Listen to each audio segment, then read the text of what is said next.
Butler তাণ্ডবে সবার আগে সেমিফাইনালে ইংল্যান্ড। মার্কিন যুক্তরাষ্ট্রকে ১১৫ রানে আটকে রেখে নিজেদের কাজটা আগেই সেরে নিয়ে রেখেছিলেন ইংল্যান্ডের বোলাররা। আজই সেমিফাইনাল নিশ্চিত করতে ১৮ ওভার ৪ বলের আগে জিততে হতো ইংল্যান্ডকে। তবে অত সময় নিলেন না ইংলিশ অধিনায়ক জশ বাটলার।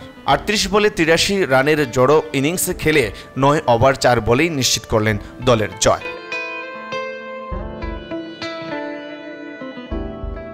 ১১৬ রানের লক্ষ্যে খেলতে নেমে একপাশে ফিল স্টল ধীরগতিতে খেললেও বিস্ফোরক ব্যাটিং করেছেন বাটলার।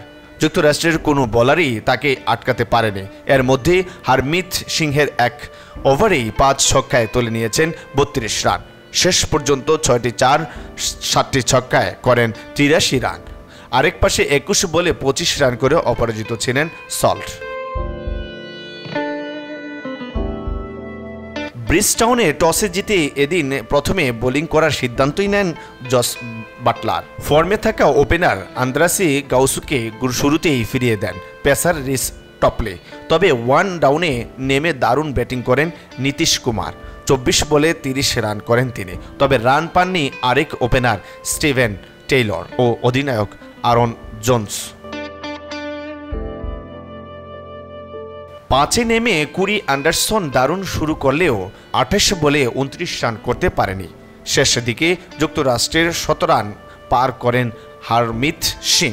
১৭ বলে ২টি ৪ ও ১ ছক্কায় করেন ২১ রান। তারপরও নির্ধারিত ২০ ওভারের ৭ বল বাকি থাকতেই ১১৫ রানে অল আউট হয় মার্কিনিরা। শেষের দিকে একদমই লড়াই করতে পারেনি যুক্তরাষ্ট্রের ব্যাটাররা। ০ রান ও ৬ বলের মধ্যেই ৫ উইকেট হারিয়েছে দলটি। ১৭ ওভার ৫ বলের সময়ে ১১৫ থাকা দলটি একই রানে অল আউট হয়েছে ১৮ ওভার ৫ বলের মধ্যে। হ্যাট্রিক সহ ১৯তম ওভারে ৪ উইকেট পেয়েছেন ক্রিস জর্দান।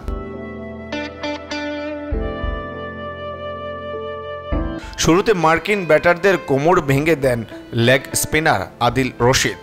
৪ ওভারে মাত্র ১৩ রান খরচায় তার শিকার ২ উইকেট। শেষের কাজটি করেন জর্দান। ২ ওভার ৫ বল করে মাত্র ১০ রান দিয়ে তিনি নেন ৪ উইকেট। শেষের ৪ ব্যাটারের মধ্যে ৩ জনই ফিরেছেন তার বলে। ২টি উইকেট পেয়েছেন পেসার স্যাম কারনেও।